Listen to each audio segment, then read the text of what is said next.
समान काम का समान वेतन हम दें, ये संभव खजाने में इतना पैसा है, अगर चाहेंगे भी तो दे पाएंगे। नहीं। सब माने शिक्षा विभाग में ताला लग जाएगा, हम स्कूल को चला नहीं पाएंगे। अगर ये समान काम का समान वेतन देंगे हम लोग तो शिक्षा विभाग नहीं चल पाएगा। साथियों नमस्कार, स्वागत है आपका टीआरटी न्यूज़ चैनल पर। अभी आप लोगों के लिए ब्रेकिंग न्यूज है।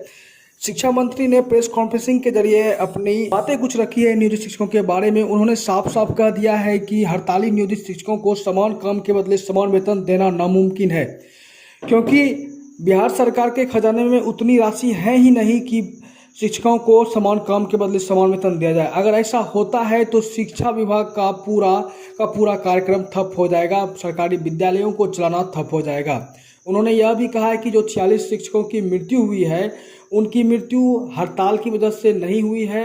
इसके बावजूद भी हड़ताली नियोजित शिक्षक जिनकी मृत्यु हो गई है, उन्हें 4-4 लाख रुपए की मुआवजा राशि दी जाएगी। साथ ही उनके बच्चों को अनुकंपा के आधार पर नौकरी देने की भी बात कही जा रही है, क्योंकि उन बच्चों को शिक्षक के रूप में बहाल नहीं किया जा सकता, क्योंकि शिक्षक के रूप में बहाल करने के लिए टर्म्स एंड कंडीशन जारी हो चुके हैं कि उन्हें एस्टेट या टेट साथ ही बीएड करना आवश्यक है।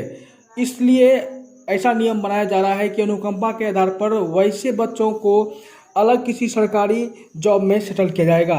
आइए वीडियो में आगे देखते हैं शिक्षा मंत्री ने क्या सब नियोजित शिक्षकों के बारे में कहा है। इसे आप अपने लाइव ही इस वीडियो में देख सकते हैं। इस वीडियो को अपने शिक्षक साथियों तक शेयर कीजिए ताकि सभी शिक्षकों को शिक्षा मंत्री की इस बयान का पता चल सके और शिक्षक संघ इस पर क्या ठोस से ठोस कार्रवाई करते हैं, यह आगे आप लोगों को हम वीडियो के द्वारा अवगत कराएंगे। इसलिए वीडियो को अंत तक देखिए और शेयर कीजिए। धन्यवाद। मैंने शुरू से ही जब हड़ताल शुरू हुआ था उस वक्त ही मैंने कहा था कि ये दुर्भाग्यपूर्ण है। दुर्भाग्यपूर्ण इसलिए है कि ये जो नियोजित शिक्षक हैं बिल्कुल माननीय मुख्यमंत्री श्री नीतीश कुमार जी के द्वारा खड़े किए गए और समय समय पर इनके हितों का हमेशा ख्याल रखा गया। वेतन वृद्धि भी उसी हिसाब से हुई। चलिए ठीक है, कतिपय कारणों से इन लोग स्ट्राइक पर चले गए, लेकिन अभी कोरोना के कारण जो उत्पन्न हुई है परिस्थिति, ये तो बहुत भयावह है। और ऐसे हालात में अगर ये हड़ताल को और लंबा खींचते हैं तो ये बड़े अफसोस की बात है, बहुत दुर्भाग्य की बात है। हमने पहले भी कई अवसरों पर और अभी कल परसों भी हमने अपील किया कि ठीक है, अरे हम लोग जिंदा रहेंगे तभी नहीं लड़ेंगे। अभी कोरोना के कारण जो स्थिति उत्पन्न हुई है, हम लोग सब मिल के उसका मुकाबला कीजिए। अभी सभी लोग कुछ न कुछ सरकारी खजाने में डोनेट कर रहे हैं, सैलरी लोगों का कट हो रहा है, आगे और भी हो सकता है। और ऐसे समय में किसी का सैलरी बढ़ा दिया जाए तो ये हास्यास्पद लगता है। ठीक है, समान परिस्थिति आ जाएगी, इस कोरोना से हम लोग निपट लेंगे, तो बैठ के वार्ता करेंगे। जितना हमारी हैसियत होगी, जितना हमारी ताकत होगी, हम लोग आपकी मदद करेंगे। और माननीय मुख्यमंत्री जी भी हमेशा इस बात को बोलते रहे कि हम अपनी हैसियत के हिसाब से आपके वेतन वृद्धि और अन्य सुविधाओं में भी इजाफा करेंगे। इन समान कार्य के लिए समान वेतन देना संभव है? खजाने में इतना पैसा है? नहीं, सवाल नहीं पैदा होता। और इसके लिए माननीय सर्वोच्च न्यायालय ने भी फैसला दिया है, और उस फैसले के बावजूद पता नहीं किन कारणों से हमारे शिक्षकगण किस तरह से अपना स्टेप ले रहे हैं।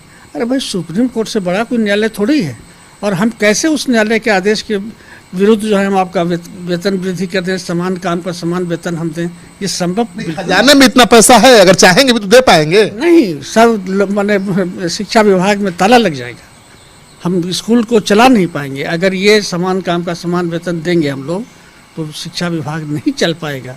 तो इसलिए ये सभी का हित हो और राज्य बढ़िया से चले। बिहार गरीब राज्य है, हम लोग किसी तरह से आगे बढ़ने की कोशिश कर रहे हैं, और माननीय मुख्यमंत्री श्री नीतीश कुमार जी के नेतृत्व में कुछ ऐसे काम हो रहे हैं कि हम लोग आगे बढ़ रहे हैं। तो ठीक है, एक दिन विकसित राज्य का सपना हमारा पूरा हो जाएगा तो बहुत कुछ दिया जाएगा। अभी मैं आपके माध्यम से भी अपील करता हूँ कि परिस्थितियों को समझें, परिस्थितियों को पर गौर करें, और ये कोरोना के कारण जो भयावह स्थिति उत्पन्न हुई है, ये स्ट्राइक और आपसी लड़ाई का समय नहीं है। इसको किसी तरह से इन लोग वापस लें, और सामान्य स्थिति जब हो जाए तब फिर हम लोग बैठकर बात करेंगे। सर, आप अभी भी अपील कर रहे हैं कि हड़ताल तोड़िए और आप सहयोग करिए कोरोना से लड़ने में, लेकिन वो आपको ओपन लेटर लिख रहे हैं और कह रहे हैं कि आप संवेदनहीन हैं, आपकी सरकार संवेदनहीन हो गई है।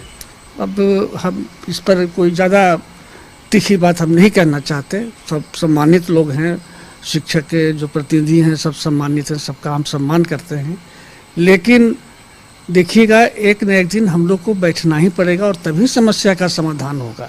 और इस तरह से तीखा बयान देने से या किसी की आलोचना करने से समस्या का समाधान थोड़ी होगा, तनाव बढ़ेगा, जो हम नहीं चाहते हैं कि किसी तरह से भी तनाव बढ़े। हम लोग आपस में प्रेम से समस्याओं का समाधान कर लें। शिक्षक मर चुके हैं, 42 कह रहे हैं कि 42-44 शिक्षक भूखमरी के शिकार हो गए, आप क्या कहते हैं? देखिए, विभिन्न कारणों से उनकी मृत्यु हो सकती है, संख्या मैं नहीं कह सकता, लेकिन मैंने आदेश कर दिया है विभाग को, और विभाग तत्पर है कि जांचोपरांत जिन शिक्षकों की मृत्यु विभिन्न कारणों से हुई है उसको एक्स ग्रेशिया अमाउंट 4 लाख का जो मिलता है वो हम लोग उसको देंगे। और आगे जो अनुकंपा वगैरह की भी हम लोग सोच रहे हैं, उसमें थोड़ा सा काम करने की ज़रूरत है, तो अनुकंपा का लाभ भी मिलेगा जब नियम बन जाएंगे तब। अनुकंपा पर नौकरी मिल सकती है? हाँ, लेकिन अभी नियम बना नहीं है, क्योंकि उसमें भी एक कारण ये है कि अनुकंपा पर नौकरी टीचर के मरने पर हम उनको टीचर नहीं बना सकते, क्योंकि टीचर बनने के लिए उनको टीईटी या एसटीईटी करना ज़रूरी है। तो इसी बीच में इसका समाधान हम लोग खोज रहे हैं कि इन लोग को अनुकंपा पर हम लोग कैसे एडजस्ट करें। आपको लगता है कि शिक्षक वेतन के बिना मर रहे हैं? वैसी बात तो हम नहीं मानते, काफ़ी अच्छा वेतन मिलता है। बीमारी हो नहीं सकती है, अरे कोई भी आदमी मर सकता है, बहुत सारे कारण हैं बीमारी के। तो हम नहीं समझते कि भूख से कोई किसी की मौत हुई हो, लेकिन कभी भी संकट का समय होता है तो शिक्षकों की अहम भूमिका होती है। गांव में जाना, गांव के लोगों को जागरूक करना, समझाना, कोई भी अभियान उन्हीं के बुते चलता है। अभी वो नहीं साथ दे रहे हैं तो कैसा परेशानी? समाज का महत्वपूर्ण अंग है, लेकिन देखिए काम तो हो ही रहा है, लेकिन फिर भी ये बुद्धिजीवी थे अवेयरनेस के काम में, और समाज के अंदर जो इनकी प्रतिष्ठा है उसमें इनकी उपस्थिति बहुत लाभ पहुंचाता है। इनको एक शिक्षक के रूप में सम्मान मिलता है, तो और सरकारी शिक्षक, तो इसलिए इनके न रहने से हम लोग कठिनाई महसूस कर रहे हैं और कोरोना से लड़ने में भी हमको दिक्कत हो रही है। इसलिए हम फिर कहते हैं कि कोरोना को ध्यान में रख करके, हमारे ध्यान में रख के नहीं, ये किसी की जीत और किसी के हार नहीं है, ये परिस्थितियों के कारण आपसे हम अनुरोध करते हैं कि आप चले आइए और हड़ताल को वापस लीजिए।